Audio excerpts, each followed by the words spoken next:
Another 10 seconds, Prabhu. Please give me 10 seconds.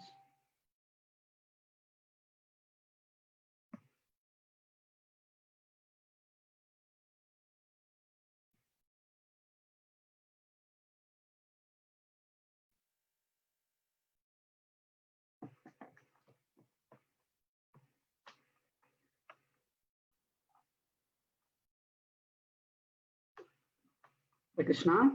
Dhanutranam, all Guru Srila Prabhupada and Guru Maharaj. Thank you all who joined on Zoom, and also a lot of people are joining on Facebook. So we are just to give some introduction about His Grace Keshavananda Prabhu. We are very, very fortunate to have him joining us today to enlighten us about connection of science to many things that we do and many things we see.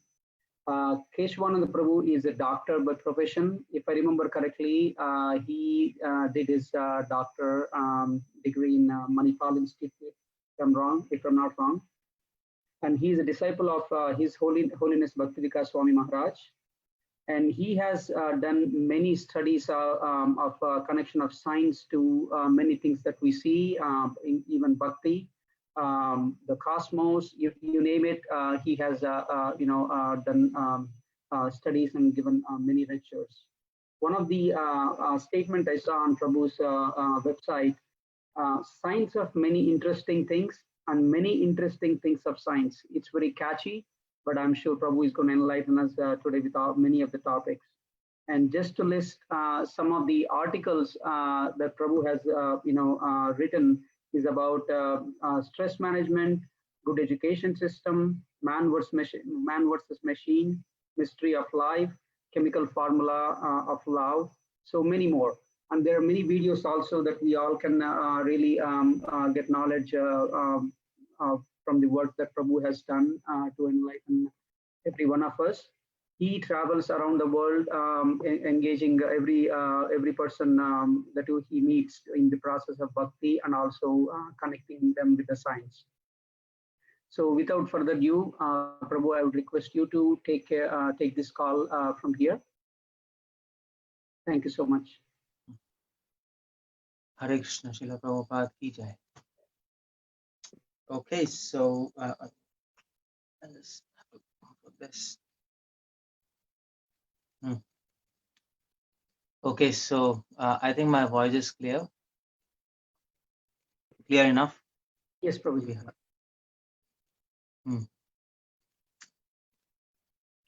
Okay, so today we are going to discuss about an interesting topic. Well, it's interesting, or I mean to say it's interesting, but it's not a good topic. Vaishnava Prad. Power of Vaishnava. But although it's like I mean to say nobody wants to do Vaishnava Prad, but it's an interesting topic because there are many interesting facts here in this topic, many eye-opener facts which will really help you to advance in devotion. So I'm not talking about usual things which devotees know. What is Vaishnava Prad? How do we do Vaishnava Prad? I'm going to touch on many other topics, many other sensitive topics too also. So let's see how it goes. Okay. So I'm talking about power of Vaishnava Prad. Now, before I talk about this subject, just a minute. Before I talk, I'll just do obeisances and then we start. Om Ajnanatimrantasya Jnananjana Shalakaya Chakshurunmilana Tasmai Srila Prabhupada ki jai. Namah Vishnu Padaya Krishna.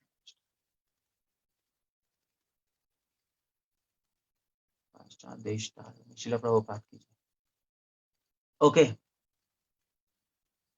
So you see any Vaishnav Sampradaya, any, I mean to say not just our Gaudiya Vaishnav. You see Ramanuja, Madhva, Nimbarka, any Vaishnav Sampradaya, you will find that all these Sampradayas, although we have some differences in philosophy, but one thing is very prominent and very unique to all our Vaishnav Sampradayas, and that is Vaishnava Prad and Vaishnav Seva. There is no Vaishnav Sampradaya, no devotional Sampradaya, which doesn't emphasize on Vaishnav Seva. They might not emphasize on Nam Seva. In fact, that's unique to our Sampradaya. Like Ramanuja Sampradaya, it emphasizes on deity worship. Let me put it like that. Madhva Sampradaya also deity worship, most of them. Nimbar, they emphasize on, yes, they emphasize on yagyas. They are more involved in yagyas and Shaligram Seva. Vallabh Sampradaya, they emphasize on not exactly Nam Seva, but on doing, on singing bhajans and kirtans for the pleasure of God. Nam Seva is very unique to our Gaudiya Vaishnava. Just the focus on Nam Seva. Nam Seva, by Nam Seva, it means chanting the holy names. So, although all sampradayas chant the holy names, but the focus differs. But in all sampradayas, without any doubt, Vaishnava Seva stands supreme. And that's why Vaishnava Aparadha is the most important topic which is touched by all sampradayas. Now, why is it like that? That's the question. Why Vaishnava Aparadha is, I mean, all sampradayas talk about Vaishnava Aparadha.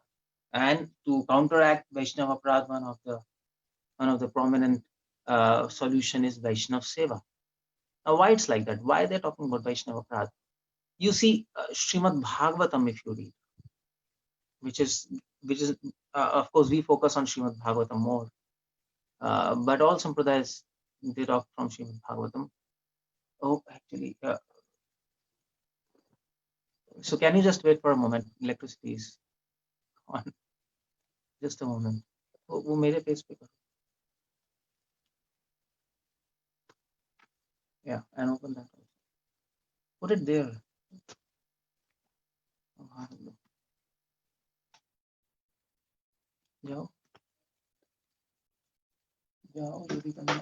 Okay, yeah, so we got it. Sorry for that. Okay, so this most of the Vaishnava Sampradayas, they recognize Bhagavatam as true knowledge for devotional service. And if you read Bhagavatam carefully, you will find most of the stories of Srimad Bhagavatam are based on Vaishnava Aparadha. You scan Bhagavatam. For example, I'll tell you. So you start from first canto. Now, first canto, you see, first canto, Parikshit Maharaj, he did offense against that rishi, Shamik Rishi, who was that? So he went to the ashram, he put the snake, that was offense, and he was cursed.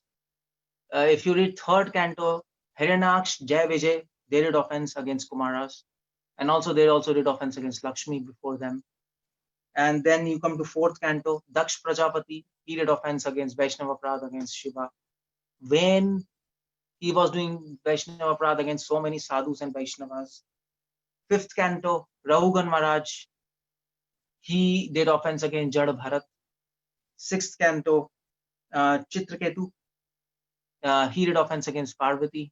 Seventh canto, Hiranyakashipu, we all know he was a Hiranyakashipu, he was the Sakshat Murti of Vaishnava Aparadha against Prahlad Maharaj. And eighth canto, Gajendra, in previous life he did offense as a Indradyumna Maharaj, Gajendra, in previous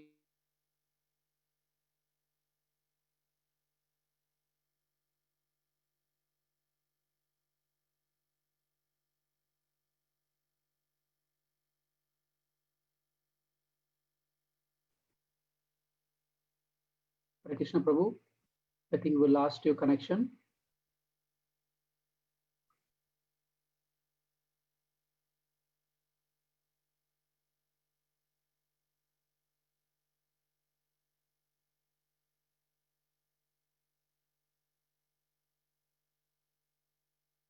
Keshwana Prabhu, can you hear us?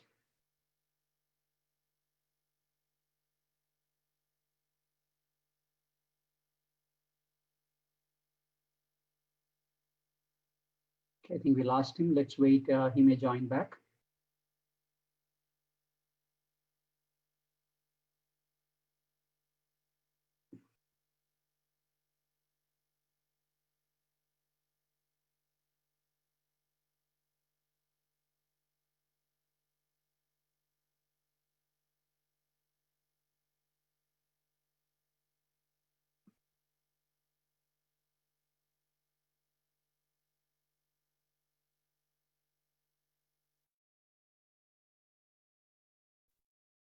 You can hear me?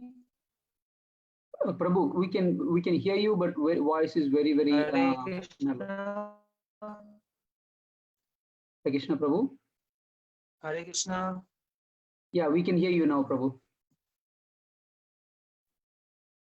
Hare Krishna. Prabhu, you're on mute. Oh, really? Your voice is very weak.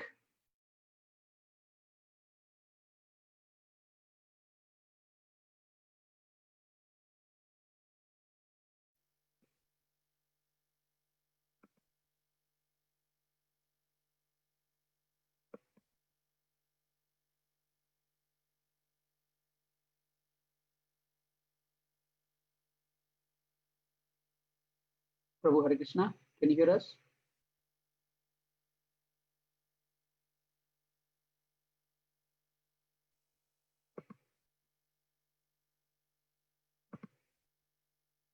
Hare Krishna. Hare Krishna, Prabhu. Now we can see you and hear you. This problem is from your side or my side? This From your is side, getting... Prabhu. Oh, really? Yeah. But I think we're clear now. Please go ahead. Clear? Okay. Okay. So I was talking about what? I was talking about Srimad Bhagavatam. Yeah, I was talking about various Vaishnava Aparadh in various cantos. I think Hiranyaksha, Hiranyakashipu, that's where we start. Yeah, so 8th canto Gajendraji, 8th canto Gajendraji, he did offense against as Indraji Maharaj, he did offense in the previous life, and that's why he became Gajendra.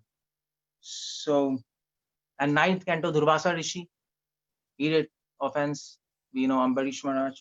10th canto, who was it? Shabri Muni, he did offense against Garuda. And 11th canto, the curse upon Yadus. The Yadus did offense against rishis. So I mean to say, you see the point. The whole Srimad Bhagavatam is, all stories are just based on Vaishnava offense. These stories are not based on Nama Aparadh, by the way. Yeah, we have to make this distinction. Of course, Nama Aparadh includes Vaishnava offense as Sadhu Ninda. I think the second offense, Sadhu Ninda, their Vaishnava Aparadh is included in that list. But what is focused upon is Vaishnava Aparadh in Srimad Bhagavatam. And that's why all Sampradayas are very careful of doing Vaishnava Aparadh, and all Sampradayas are very careful to do Vaishnava Seva. That's the focus from Vaishnava Aparadh. Well, in fact, Vaishnava Aparadh is so dangerous that anybody can fall down from any level if you do Vaishnava Aparadh. For example, there are 3 examples. Bharat Maharaj. Now, Bharat Maharaj was on the level of Bhava, and he fell down from that level, from Bhava level, you can imagine. He fell down. Okay. And what about Jai Vijay? Jai Vijay fell down from Vaikuntha. At least Srila Prabhupada mentions that in his letters. Jai Vijay fell down. Whatever was the arrangement due to Krishna's desire, whatever, they did offense, they had to fall down. Come down from Vaikuntha. And they were at the level of Prema. They were in Vaikuntha, by the way. And their Vaishnava Aparadh worked. Vaishnava Aparadh was very active, even in Vaikuntha. You can imagine people can fall down from Vaikuntha at the level of Prema. And what about Sachima?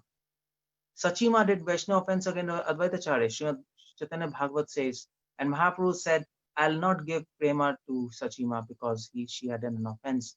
Now, she was even beyond the level of Prema, in the sense she was a mother of God, of Lord. Such a high position. She was a mother of whole universe. But Mahaprabhu said, I'll not give her Prema. She did offense against Advaitacharya. She criticized Advaitacharya for making her elder son Vishwarup, for actually provoking him to become a sannyasi. So when actually Vishwarup became a sannyasi, Sachima kept this in her mind. She didn't really speak much against Advaitacharya. She thought, okay, fine, anyway he's gone. Nimai is there.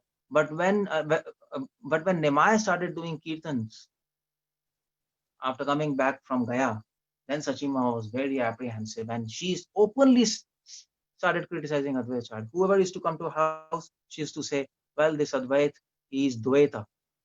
He creates conflict. He has taken my one son, he also take another son. He's not a devotee, he's a butcher. She was criticizing.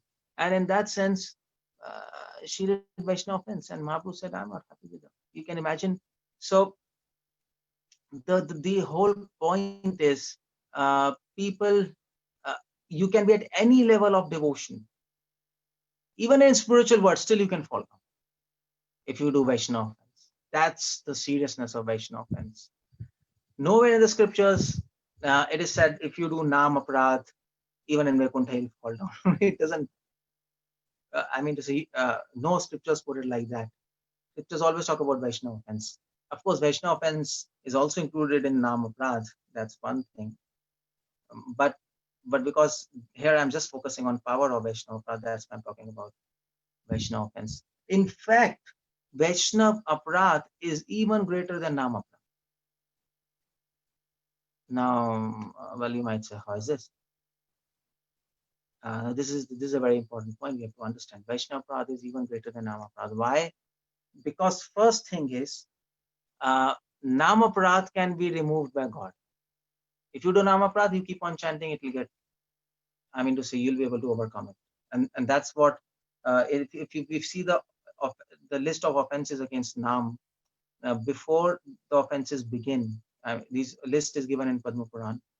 Before these offenses begin, there is a statement in Padma Puran that if you keep on chanting holy names, Aharnisha, continuously, all your offenses against holy name will get destroyed. Holy name will destroy offenses against holy name, chanting of holy name. That's, of course, in the association of devotees. That's given. But what about Vaishnava Aparadh? Vaishnava Aparadh cannot be counteracted even by God. Nam Aparadh can be. You do Nam Aparadh, you chant the holy names, Krishna becomes happy, he nullifies it. But what about Vaishnava Aparadh? You can't. For example, even God cannot do anything. Durvasa Muni went to Vishnu. Vishnu said, I cannot do anything. But, so what can I do? It's beyond my control. You should ask forgiveness from Ambarish. You see, that's the power of Vaishnava offense. That's what I want to tell you. Such a powerful thing that even God cannot counteract. Nam Aparadh, he can do. That's okay. So Vaishnava Aparadh is even more serious than Nam Aparadh. That's one reason. Another reason is, you see, Vaishnava Seva can counteract Nam Aparadh. That can be done. Vaishnava Seva can counteract Nam Aparadh. That can be done. Like, for example, let's, okay, let me give an example. For example, Jagai Madai. So what about Jagai Madai? Jagai Madai, there are a lot of offenses against Vaishnavas. So what did Mahaprabhu said? Mahaprabhu said, okay, fine. You chant the holy names and you go to Ganges and so construct a ghat there because they were rich.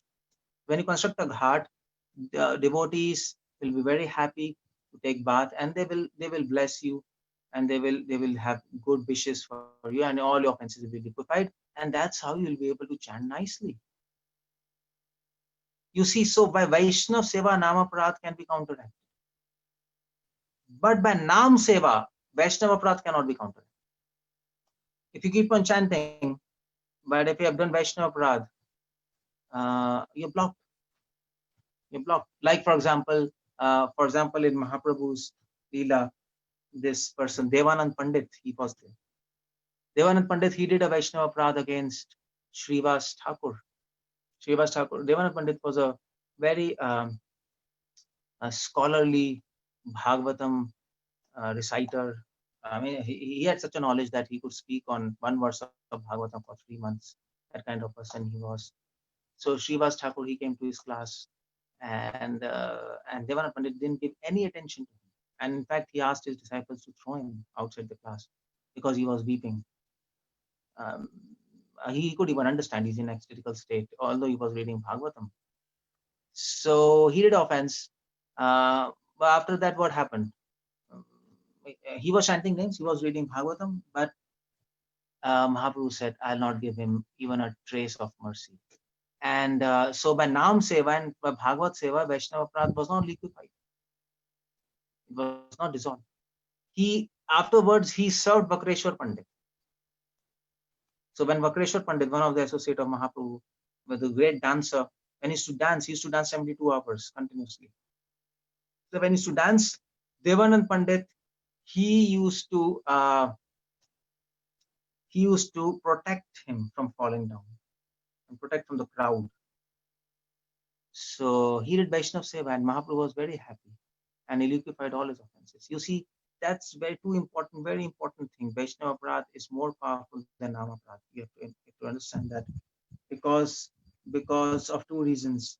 Because Nama Aparadh can be liquefied and dissolved by God, but Vaishnava Aparadh cannot be liquefied and dissolved by God. Only that particular Vaishnava has to liquefy and dissolve. And the second is, by Vaishnav Seva, you can get rid of Nam Aparadh, but by Nam Seva means chanting the holy names, you cannot be free of Vaishnava Aparadh. Only that Vaishnav has to do it. So that's the power of Vaishnava Aparadh, and that's why all Sampradas are very careful of Vaishnava Aparadh. Very, very careful. Now, well, the whole question is, what is Vaishnava Aparadh? What is that? I mean to say, that's also a very important question, because generally we don't know what's Vaishnava Aparadh, and I'll tell you why you don't know. Now, what is Vaishnava Aparadh? There are 3 levels of Vaishnava Aparadh, 3 ways you can do Vaishnava Aparadh.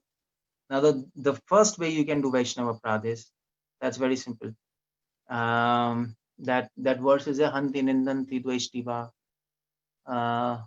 What's that? Na Vinandanti. What's that after that? Hanti Nindanti Dvaishtiva. So anyway, so there are six ways you can offend a Vaishnava. Hanti means by physically abusing him. Nindanti, by words if you criticize a Vaishnava. Dveshti, even by hating a Vaishnava. If you see a Vaishnava and there's a attitude of hate in your heart, so I don't like that. He's not good. That's offense. Krishna is there in your heart. Hanti Nindanti Dveshti va na vinandanti. If any Vaishnava comes in your house, if you don't really, or in your temple, if you don't greet him, that's offense. Na vinandanti.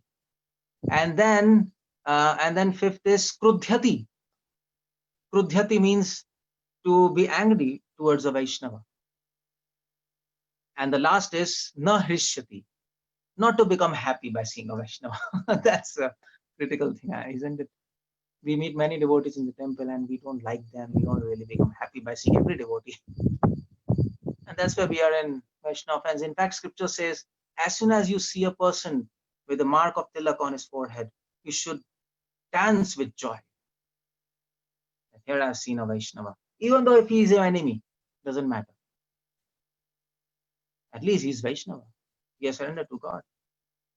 So that's these are 6 type of, in a very technical language, there are 6 type of offenses. Now, of all these 6, of course, so we don't really physically abuse a Vaishnava. Hanti, we don't do that. Nindanti, this is what we do. This is what we are involved in. Nindanti, criticizing Vaishnavas. He did like that, he did like that, he did like that. We might be talking politically and also practically, but then we involve ourselves in offenses unnecessarily. So this is what we have to avoid. Okay, now very important point here. Okay, anyway, I'll talk about another thing. Anyway, or I should, fine. So I'll put a point here only. Now, Bhaktivinoda Thakur writes that fine, criticizing a Vaishnava is not good, it's an offense. But sometimes you have to criticize. In certain conditions, if you criticize a devotee, it might not be offense. This is also we have to keep in mind. In 3 conditions, if you criticize a devotee, it's not offense. The first condition is if for the benefit of entire human society you criticize a Vaishnava, then it's not offense. Example given is Sukdev Goswami. Sukdev Goswami criticizes Brahma. You see, he says Brahma is running after his daughter and what kind of devotion he has. I mean to say, he openly like publishes the news to the entire world. That he could have avoided it, but it simply insults Brahma, isn't it? So Acharya says no, but Sukdev Goswami is not an offense. Or maybe Shiva is running up, he's running naked after Mohini Avatar. So Sukdev Goswami could have simply avoided these facts in Bhagavatam, but he published it, he spoke it, and it's insulting. So it's a Vaishnava Aparadh, but it's not a Vaishnava Aparadh because Sukdev Goswami spoke this for the benefit of entire world. He wanted to show the world, if these great demigods like Brahma and Shiva, if they can fall down, then who are you? Be careful of Maya. He did that to show the power of Maya. In other words, he did that to show the power of God. So it was glorifying Krishna, in other words, and his illusionary potency. And that's why it's not offense. So it's for the benefit of entire world, so that we be careful. We don't underestimate the power of Maya. Oh, I am free of Maya. No. She can make even Brahma and Shiva into a dog eater. That's what Skanda Puran says. So, okay, that's one thing. So that's the first condition where we can criticize. Second condition, we can criticize a Vaishnava if it helps to benefit that devotee. I mean to say, for example, in management meetings. And management meetings, sometimes you have to criticize. I mean to say, you have to say, you have to be. I mean to say, so you have to talk on the table. You have to say, that devotee is doing this thing, that devotee is doing a wrong thing, because you're in management. Management means you are managing for the devotees. You're looking up, you're caring for the devotees. If some devotee is doing something wrong, you have to speak. You might have to say that devotee is a nonsense devotee. We have to look into the matter. You have to speak. But the whole point is, you are speaking in the management meeting without envy, for the benefit of that devotee. How to help that devotee so he might not be involved in further Vaishnava offense. What to do? Either change his service, or maybe have a meeting with that devotee, help him out. So you see, if you criticize some devotee without envy, that's the second point. It's not a Vaishnava offense. Without envy. So management meetings, we don't have envy we don't have a grudge for any particular devotee. We're just thinking to take care of the temple and devotees. So we are just talking. So that's not a offense. And third point in this is, we can criticize a devotee and it will not be offense if we are trying to get a lesson from that. Like, for example, Guru is telling to a disciple, okay, that devotee did this, you be careful. He's quoting examples of devotees fall down, and he might be telling that devotee is a nonsense devotee, the wrong thing, to give a teaching to disciple on a very personal level. So to teach, so if Guru and disciple, so there's a teaching process. In that teaching process, if some devotees criticize, it's not offense. The whole idea is intention should not be based on envy, and it should be for the welfare of humanity, for that particular person, or for the disciple. That's the whole idea, and it's not offense. It's not offense. So that has to be kept in mind. Otherwise, you see, if you don't consider these points, then what will happen is you will say, oh, we'll not do Vaishnava, we'll not criticize anybody, you should not criticize anybody, and you should not speak anything about anybody. And people are doing all kind of crazy things, and the temple goes bonkers. I've seen that. And the temple goes bonkers. So there's no management. People get fried and frustrated, and the temple breaks. in this so-called don't criticize. So yeah, so there is a role of criticism, but you also have to understand when not to criticize. That's the whole idea. If you can't benefit anybody through criticization, if it doesn't help you, if it doesn't help anybody else, why to do that? Finish it off. So that's very important. Okay. So I was talking about what is Vaishnava Aparadh. This was just a footnotes to the first point. Vaishnava Aparadh is 6 types of Vaishnava Aparadh. The Hanti, physically abusing by words and so on and so on, and abusing by words, criticism. So on this particular criticism, I gave a footnotes. You can criticize in certain circumstances. Okay, so that is first type of Vaishnava Aparadh. Second type of Vaishnava Aparadh is actually not discriminating between devotees and non-devotees. Not discriminating between devotees and non-devotees. That's very important. So everybody's not a devotee, by the way. Bhaktivinoda Thakur writes an article. To say everybody's a devotee and be in your illusory world, that's wrong. Madhyam Adhikari, we are not Uttam Adhikaris, by the way. We are Madhyam Adhikaris.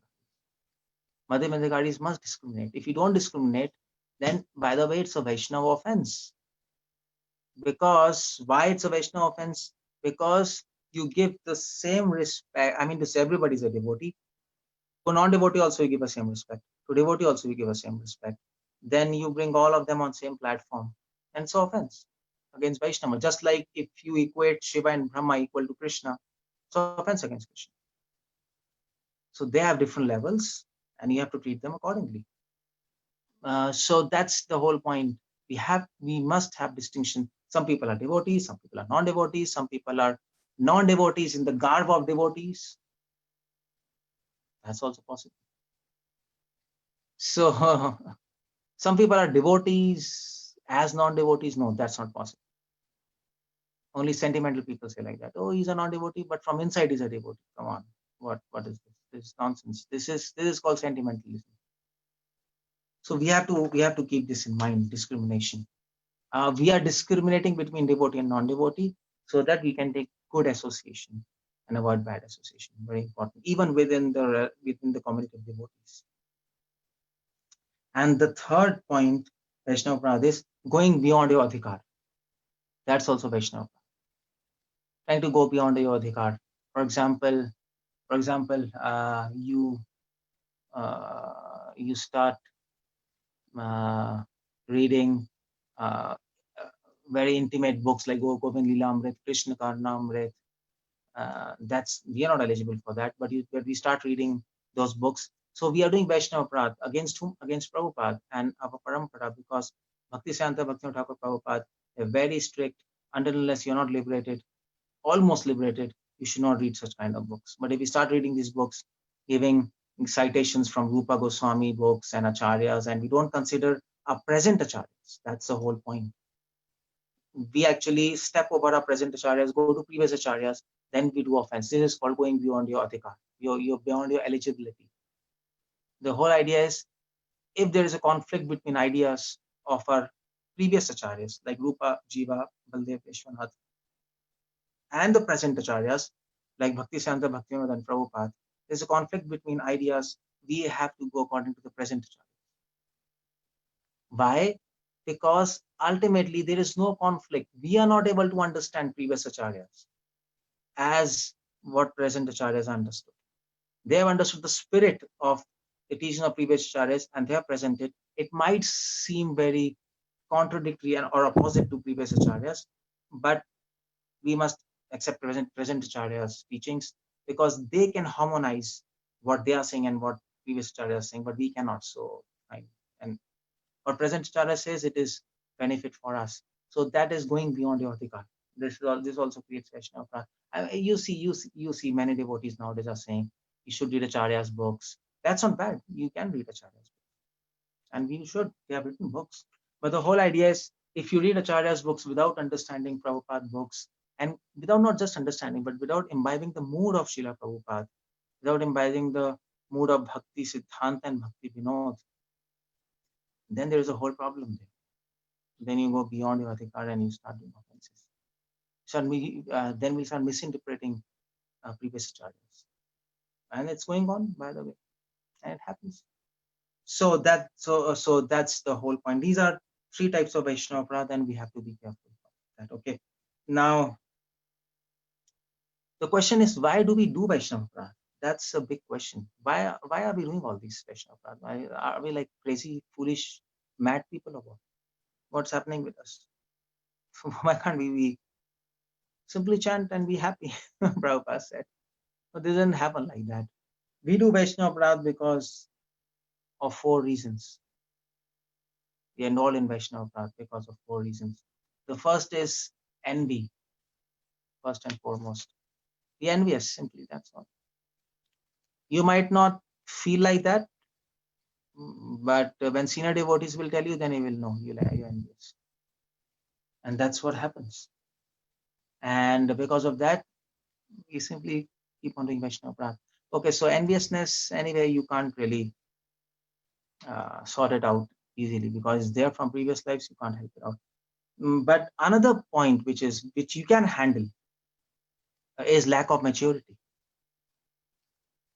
Because of lack of maturity, we do Vaishnava Aparadha because we don't have enough experience living with devotees in devotee community. We don't have enough experience in human interaction. We don't have enough experience how people take time to improve themselves. They must be given time. People are weak in this age. And because of that, we start doing Vaishnava Aparadha. Oh, this devotee doesn't know this, doesn't know this. Well, you have to give time to them. It's not easy to change habits. So because of lack of maturity, because of lack of experience, people do Vaishnava Aparadha. So that's why devotees who travel to various temples, who meet many devotees, and who preach, who are continuously interacting with many people, they can understand psychology of people and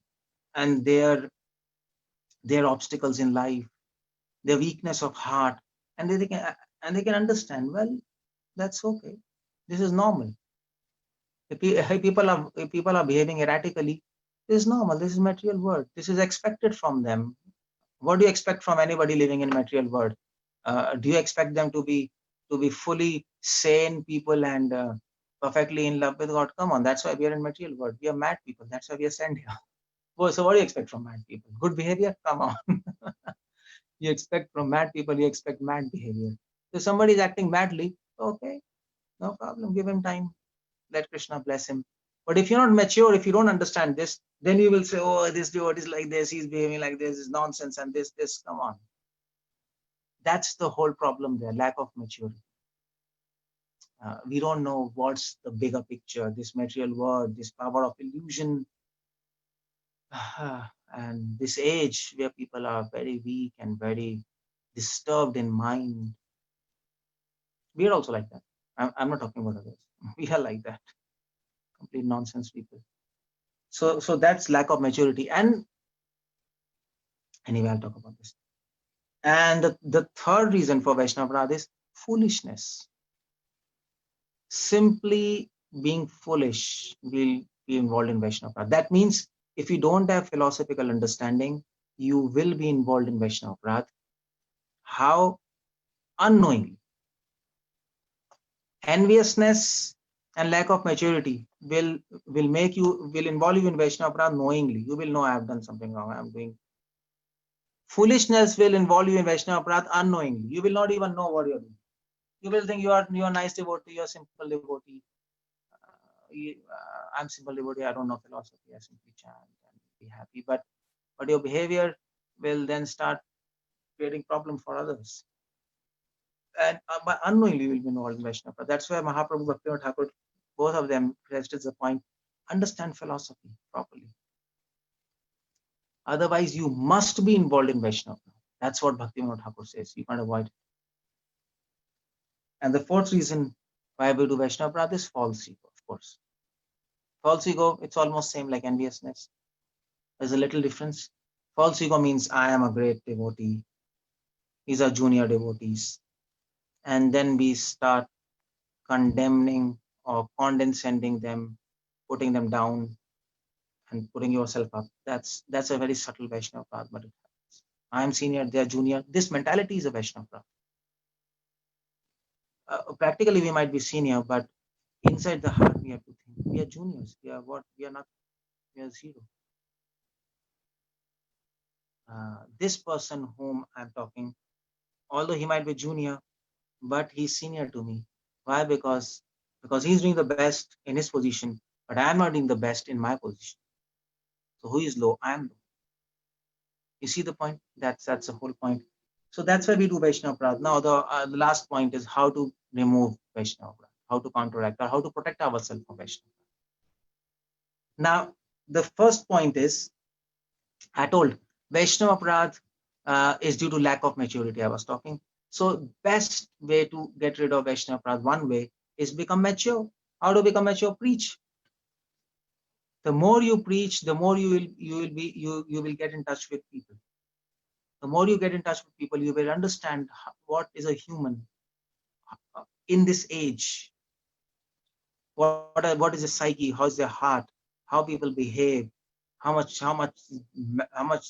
people are such a low platform. People are there.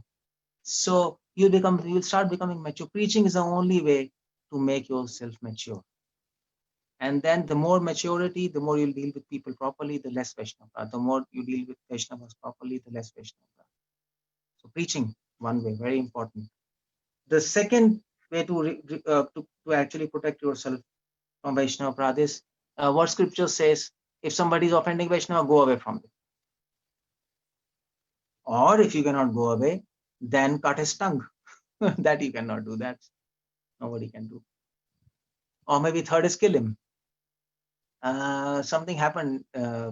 Some people were killed in history due to Vaishnava offense. But the whole idea, you know what? In that third scripture says, if you kill him, then you must kill yourself also after. You kill him, and then you do suicide. You can just kill him and okay, now this Vaishnava Prati is gone. No, next Vaishnava Prati, that doesn't happen like that. So of course, killing and this cutting tongue, that's how do you do that? Come on. So leave that place. That's all. Just leave that place. Make some excuse. I have to go. I have some urgent work or something. Just don't tell him you're doing Vaishnava Prati, I'm going away. Then it's a crazy situation. Just go away. And the third way to counteract Vaishnava Prad, if you have done Vaishnava Prad, if you have done Vaishnava Seva, serve Vaishnavas. Serve Vaishnava, so if you know you have done a Vaishnava Prad against that Vaishnava, serve him. If you don't know which Vaishnava you have done Vaishnava Prad or that Vaishnava is gone, serve all Vaishnava. And that's why all the Vaishnava Sampradayas, they actually recommend doing Vaishnava Seva because we don't know knowingly and unknowingly what Vaishnava Prad have done. So keep on doing Vaishnava. That's very important. Vaishnava Seva. And the fourth way to actually counteract Vaishnava Prad is forgiveness. Forgive. If somebody's, if you have done Vaishnava Prad to somebody, and then he also, I mean, so you scold him, he scolds you, and there's a big thing, mess up. Just try to forgive. And by this quality of forgiveness, that devotee will also become happy, and your Vaishnava Prad will become liquefied. But that's very difficult to do. So when you mess up with a devotee, then it's very difficult to forgive. Very difficult. So, and the fifth and the last thing is, you can get rid of Vaishnava Prad by making yourself pure. If you become pure, if you practice purity in your life, you'll be satisfied. Ya Atma Suprasiddhati. Because you'll be satisfied, you'll not be frustrated. And only a frustrated mind will do Vaishnava. He'll forget everything and he'll frustrate others. That's all. So simply by making yourself pure and becoming satisfied in devotional service, you will be able to prevent Vaishnava Prad. And so these are the ways you can actually get rid of Vaishnava Prad, or you can prevent yourself from doing Vaishnava Prad. And if you can simply do this and associate with devotees, I mean to say, you see, Vaishnav association with Vaishnavas is so, you see, if you associate with Vaishnavas, Namaprad is already liquefied, because if you take association with Vaishnavas, what they will tell you? Chant the holy name. They'll give you knowledge about Krishna, automatically first offense is gone. They'll tell you name of holy name is same.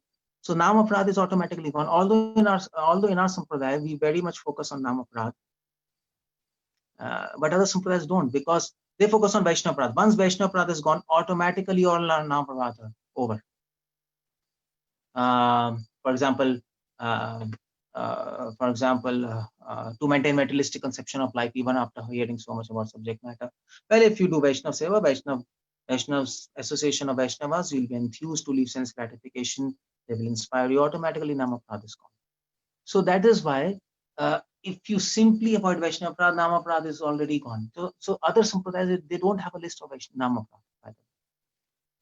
All Sampradayas have list of Vaishnav Prad, and they talk about that. But our Sampradaya has list of Namaprad, and that's very nice, because we focus on Nam. So we have a list of Namaprad. And that is also because Bhakti Siddhanta, he actually focused on Namaprad, because at the time of Bhakti Siddhanta Bhakti Thakur, there were a lot of upper Sampradaya and Sahajism. And the Sahajas, they were doing Vaishnav Seva, they were taking association of Vaishnavas, but they were not understanding philosophy from Vaishnavas, and they were implicated in Namaprad. So Bhakti Siddhanta said, well, ideally by associating with Vaishnavas and taking knowledge from them, automatically all Namaprad are liquefied by their blessings and by their knowledge. But because Sahajism and upper Sampradaya people, they associate them with Vaishnavas, and they are actually taking wrong knowledge, by the way, not only just not avoiding right knowledge, then that's why Bhakti Siddhanta had to put a lot of focus on Namaprad. Okay, see, this is the Namaprad. If you take an association of Vaishnavas and if you don't avoid this Namaprad, then what's the point of taking Vaishnava association? So it helps. A list of Namaprad helps to keep a check. Okay, we are taking association of devotees. Are we getting rid of these offenses? If we are getting rid of offenses, the purpose of association of devotees is fulfilled. That's all. It's a check. So, but even if you don't have a list of Namaprad, but if you are associating with Vaishnavas in true spirit, and those Vaishnavas are giving you a lot of knowledge about subject matter, inspiring you to chant, and giving you blessings, there's no need of this list, because purpose is solved. That's all. You can understand Krishna is supreme, Shiva and Brahma is not supreme, simply by doing Vaishnava, associating Vaishnavas. You can understand Guru's order has to be fulfilled by associating with Vaishnavas. You can understand the glories of holy name is not exaggeration, simply by hearing from Vaishnava. Automatically all are gone. So that's why Vaishnava Prad is very important. In fact, practically you can see, if you can't chant properly, if you can't read Bhagavatam properly, one thing you should do, always live in association with devotees. You will not fall down. They'll pick you up. But if you leave association of devotees, and if you're chanting and reading Bhagavatam alone in your house and not associating, one day you will fall down automatically. You will not be able to sustain yourself. So that's how Vaishnava Path and Vaishnava Seva are so central to Vaishnavism. That's why I wanted to talk about the subject matter. Be careful about this, and I think you might have taken notes or whatever. Revise this, what I have told. Keep it in mind, apply it, and if you can do that, it's absolutely sure nobody can stop you from going back to spiritual world. Hare Krishna. Srila Prabhupada ki. Guruji, thank you so much for enlightening us on a wonderful topic of Vaishnava Prad. I would ask people who are on the call, if you have any questions, please unmute yourself. And Prabhu, I don't know how much time you have, and it's very late. I have. Okay, thank you. So anybody who have questions, please unmute yourself, and you can ask questions or comments.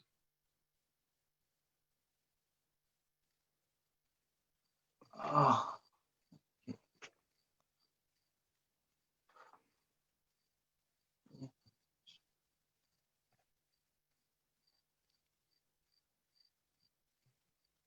Hare Krishna Prabhu. Hare Krishna Prabhu, can you hear me? Yeah, I can hear you. So, Prabhu, in the end of the class, you mentioned that about the Sahajiyas who were serving Vaishnavas, and Bhakti Siddhanta wanted us to have a list of Naam Aparadh to counter that. But earlier you said that by Naam we cannot counter Vaishnava Aparadh. So how do I understand this, Prabhu? No. Actually, list of Naam was not to counteract Vaishnava Aparadh. List of Naam Aparadh was to counteract Naam Aparadh. That's the whole idea. I was telling, if you associate with Vaishnavas, automatically Naam Aparadh is, I mean to say, you'll not be involved in Naam Aparadh, because if you're associating with Vaishnavas in true spirit. But Sahajiyas are not associating with Vaishnavas in true spirit. So it's just some sentimental thing. So that's why they were involved in Naam Aparadha. And that's why Bhaktisiddhanta said, well, you're doing offense against Naam. So, okay, so what are the offenses? Here's a list. Try to avoid this. So, or associate with good Vaishnavas, take knowledge, automatically you're free of Naam Aparadh, then you don't need the list of Naam Aparadh. You got the point? Okay, so it was to counter the Naam Aparadh itself. That's what. Yeah, of course, not Vaishnava Aparadh. Okay. Thank you, Prabhu.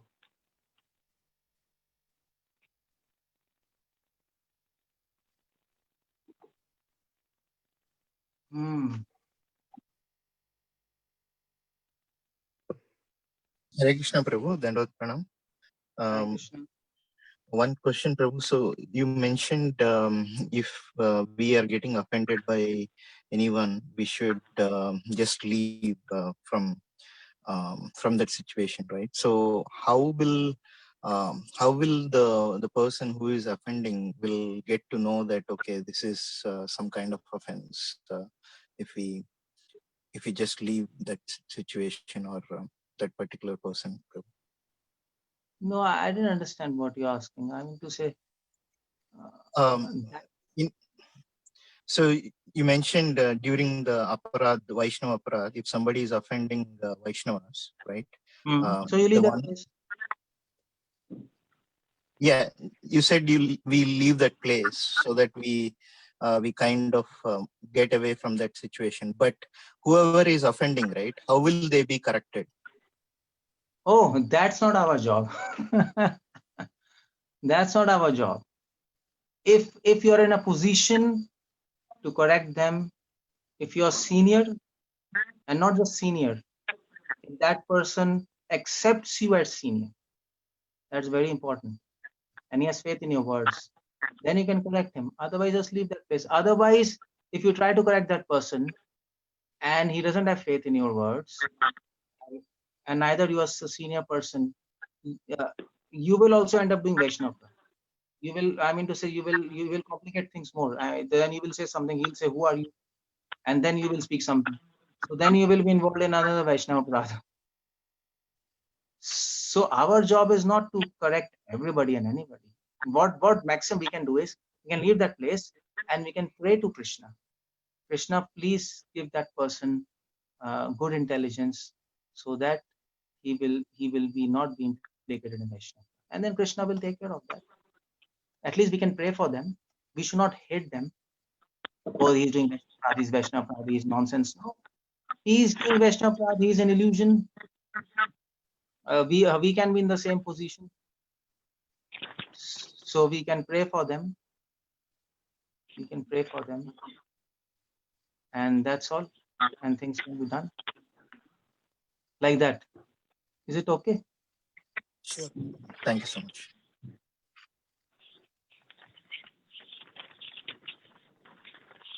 Hare Krishna, Prabhu, if I can ask one more question. So Yeah. I did note down on Canto 5, 6, 7, 8, 9, and 10, whatever aparadhs you had said, I could note them down. But can you repeat the 1, 2, 3, 4? Oh, by the way, who is this? I'm Praveen Govindas, Prabhuji, your okay, servant in Charlotte. I understand. Okay, so yeah, here is, okay, so you didn't note what? First canto was Parikshit. No, I didn't note Parikshit. So from Rahuguna was 5th, Chitraketu 6th, Hiranyakashipu 7th, Gajendra 8th, Durvasa Muni 9th, Sauburi Muni 10th, and the Yadu against the Rishis 11th. So first canto was Parikshit, period of offense, snake thing. And Yes. then second canto is a very general kind of cantos. It's a very it's summary, so there's nothing. So third canto is Hiranyaksh, Okay. Jai Vijay. And then fourth canto is Daksh Prajapati, period offense against Shiva, and Maharaj Vain, who was doing offense against Sadhu. Okay. Like that. Okay. Thank you so much, Prabhuji. Hare Krishna. Oh, so by the way, did you understand that about Sahajiyas? Yes, I could understand, Prabhuji. Since Okay, fine. Sahajiyas were not doing, they were on the sentimental platform and they were not following the knowledge of the Vaishnavas, that was considered as a Namaprad. Yeah. So because they were not following knowledge of Vaishnavas, that is why they were implicating themselves in Namaprad. Namaprad, yes. So that is why they had to be given a list of Namaprad. Correct. Yes. But if there's a sincere guru and sincere disciple, then the list of Namaprad is not required. You get the knowledge, and automatically Namaprad, you're free of them. That's the whole idea. Yes, And Prabhu. so this also explains why other sampradayas don't have a list of Namaprad. I mean to say, if you go to Sri Vaishnava Sampradaya, Madhva Sampradaya, we will ask Namaprad list. They will say, what is this? So then you might say, oh, now, so you can't go back to spiritual world. You don't have a list of Namaprad, and you do Namaprad, and you do Vaishnava Prad against them. These Madhvas and Shris, and they are nonsense. They don't have proper philosophy. They are so dull. At the Prabhupada time, this happened. One of the ISKCON sannyasis, new sannyasis at Prabhupada's time. So they just went to one Udupi sannyasi. They went to him and they challenged him. And then they said, our philosophy is the greatest, and this and that. We know so many things. Namaprad and this. What do you know? So Madhvas don't have a list of Namaprad. So they said, you can't go back to spiritual world. So that Swamiji was 80 years old. And these fellows, these sannyasis, new sannyasis, they were like just 20, 21 years old. They were like, young hippies. So then Swamiji called them. He said, okay, we are not going to spiritual world. So bring laddu for them. One laddu for you, one laddu for you. You go back. So that's the whole idea. So you see the point. If we don't understand these intricacies, we will start doing Vaishnava Prad to other sampradayas. So this is one thing. Vaishnava Prad so I was talking about Vaishnava Prad within one sampradaya. But then there is Vaishnava Prad in inter-sampradaya, and that's very important. If we don't understand philosophy, then we will start saying Sri Vaishnava Sampradaya. So these people, okay, fine, they are okay with us. But Madhva Sampradaya, these people are also worshipping demigods. And what do you do with that? So then he will say, oh, this Namaprad, because to consider demigods and Krishna to be equal. But they worship demigods, but then you have to see in what capacity they are worshipping demigods. They're worshipping them as a servant of Lord. This is their system. That's not wrong. So that is why a foolish devotee. So that's why I told like why do we do Vaishnava Prad? So one of the reason was a foolishness will implicate you in Vaishnava Prad unknowingly. So foolish devotee, he might not do. So he might not be involved in a Prad within his own sampradaya. But because he's foolish, he will not be able to handle the contradictory points in other sampradayas, and he will start criticizing other sampradayas foolishly, and he will involve himself in Vaishnava Prad. And that's a very problematic thing. So that's why we should not be foolish. We should understand things properly, so that we can respect everybody in the proper position, and we can do our devotion like that. Yes, Prabhu. So, Prabhu, is there a list of Vaishnava Prad we can have a look sometime, somewhere? I have never heard of it, so I was asking. Vaishnava, so I told now, Vaishnava, 3 types of Vaishnava Prad. List you're talking. List. If you said other sampradayas have a list of Vaishnava Aparadha. Oh no, no. I have never Actually, seen a list like this. yeah, no. There is no list of Vaishnava Aparadha, but when other sampradayas they talk about Vaishnava Aparadha, they talk all these points what I have just told. I mean to say they so especially this verse Hanti Nindanti Dvaishtiva, 6 type of Vaishnava Aparadha. This all sampradayas know this verse. I mean to say all these sampradayas, no, they can understand this. Hanti Nindanti Dvaishtiva na vidanti krudhyati na harshati. So this is the only thing Vaishnava in Vaishnava Aparadha. But then other types of Vaishnava Aparadha. So in Vayu Puran, in Garud Puran, they mention other types of Vaishnava Aparadha also. So although there is no technical list there like Nama Aparadha, but these Puranas they mention this Vaishnava Aparadha, and Sanatana Goswami, Rupa Goswami has mentioned all these things in Hari Bhakti Vilas, in Nectar Devotion, but not as a list. Not as a list. That is for sure. Thank you, Prabhu. Hare Krishna, Prabhu. Hare Krishna. Yeah. Just trying to understand this 10 offenses we recite every day. Is it also related to? Is it also? Can be called as Vaishnava Aparadha or Nama Aparadha? Which aparadhas are those which we recite 10 offenses? Well, 10 offenses, come on. 10 offenses are Nama Aparadha. Offenses against holy names. Okay, because we say that we instruct glories of Krishna to faithless people. So that will become Nama Aparadha. Right, Prabhu? No, we instructing, what's that offense? Offense? Instructing the glories of Krishna to faithless people. Yeah. No, actually, I'm trying to remember in Sanskrit. In Sanskrit, this is Shrutvapi Nam Mahatmyami Priti Rato. Yeah, Shraddhaya. So yeah, the offense is to speak the glories of holy name. People who don't have faith in holy name. That's offense. Okay. So well, Srila Prabhupada, that's why he said that you should not tell. You should first instill faith in them and tell the glories. Then it's not an offense, and that's a preaching. We tell them you're not this body, your soul, and then Krishna is God. So you instill the faith, and then you tell the glories. Then it's not offense. That's a method of preaching, and that's why Prabhupada said, don't talk high topics initially. Otherwise, you'll just be telling glories, and then people will not be able to understand. The whole idea is people should understand what you are saying. If by you're saying they lose faith, already they don't have faith, and they lose faith and they become confused, then it's offense. But if you're expert, if you can tell, if you can instill faith and then tell glories, what's the harm? That's very nice. That's the whole idea. Got it, Prabhu. Thank you, Hare Krishna.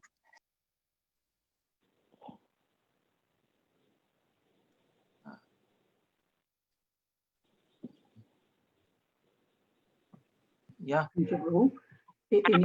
Anybody else have any other questions or comments for Prabhu?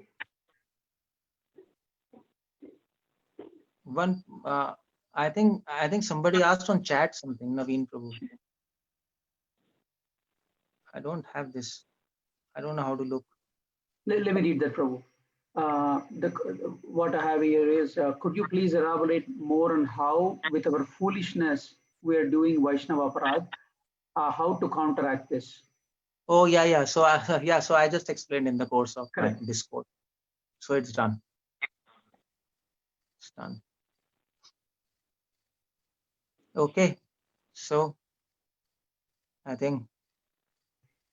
So thank you so much for taking your time so late in the night there back in India for you. And we are looking forward, in future you can give us more different topics and, help us. Yeah. Jai Hare Krishna. Thank you so much. Hare Krishna. Hare Krishna. Hare Krishna. Vaishnav Namo Namah. Thank you so much. Thank you, Prabhu. Thank you, Hare Krishna.